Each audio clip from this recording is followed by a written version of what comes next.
All right, today we are pulling back the curtain on an incredible piece of communication. We're going to break down a playbook that was designed for one of the most difficult, high-stakes conversations you can possibly imagine. So let's just get right into it. Seriously, just take a second and think about that. What would you even say? How do you start that conversation? I mean, that's an email that could get deleted in half a second, right? Or it could be a complete lifeline. The level of strategy and psychology you need for that is just immense. And that's exactly what we've got here. A full 25-email campaign, dripped out over 8 weeks, sent to a homeowner who is in foreclosure. We're going to map out the entire architecture of this thing, this powerful persuasion engine, piece by piece. Okay, so before a single word even gets sent to the homeowner, this whole campaign is built on a really specific professional foundation. This isn't about just, blasting out emails. It's about setting up a framework for outreach that's both responsible and actually effective. What's really fascinating is just how much prep work is involved here. Before anything goes out the door, you have to have a solid foundation. We're talking legality, ethics, a super clear call to action, and then the actual infrastructure, like having an investor network and a professional website to back up all the promises you're about to make. This is not improvisation, not at all. It's a calculated, strategic operation from the get-go.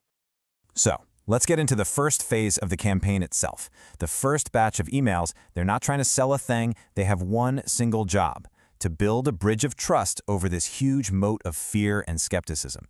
And that's what we're calling the empathy engine.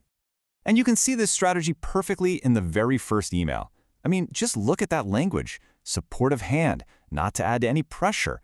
Right away, this frames the sender not as some kind of predator, but as a potential ally. It completely disarms the person reading it right from the start.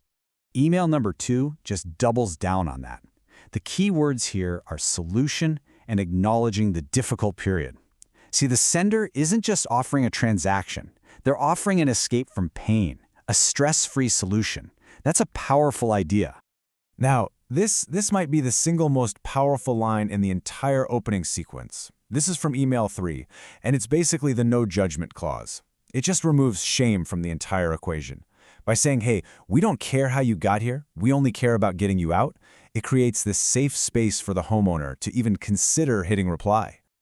Okay, so once that foundation of empathy and trust has been laid, the campaign makes a very deliberate pivot. It starts shifting away from the emotional and toward the practical. Now it's no longer just about feeling understood, it's about seeing a clear, logical, tangible way out of the mess.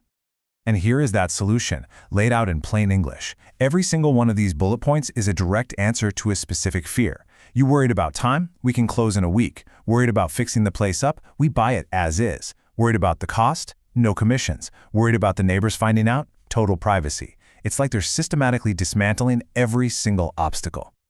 This next move, from email 15, is just a masterstroke. It takes this incredibly complex, paralyzing situation and reframes it as a simple choice between two options. You have inaction on one side and our solution on the other. All of a sudden, their offer doesn't just look good, it looks like the only logical path to regaining control. So the trust is there, the logic has been presented. But what happens if the person still doesn't do anything? Well, the final phase of this campaign is all about overcoming that basic human inertia. It is the final nudge, designed to push them from just thinking about it to actually taking action. And the pacing here is a real slow burn. The entire first month is focused almost completely on the soft stuff: empathy, trust. It's only in that second month that the tone really starts to shift, building urgency until you get to that final, direct call to action. That patience is totally strategic. So, how do you make this promise of relief feel real? You use social proof. This little snippet from email 20 is so powerful. It's one thing for the company to promise you relief, but it's a whole other thing to hear it from someone who is standing in your exact shoes. It makes this abstract idea of a lifeline feel totally achievable. And right here in email 23, the gloves come off. The language gets incredibly direct. Let's be direct. All that soft, empathetic language is kind of set aside for a moment of just blunt problem solving. And that shift is completely intentional. It's a signal that the time for gentle conversation is ending, and the time for a decision is right now. To make that final decision just a little bit easier, Email 21 lays out this beautifully simple path. It breaks the terrifying process down into 4 easy, manageable steps. And this is so crucial because it lowers the barrier to entry. The first step isn't, sell us your house. It's just, let's have a brief phone call. It feels low risk and it feels easy to do. So when you step back and look at the whole thing, it becomes so clear. This isn't just a bunch of emails.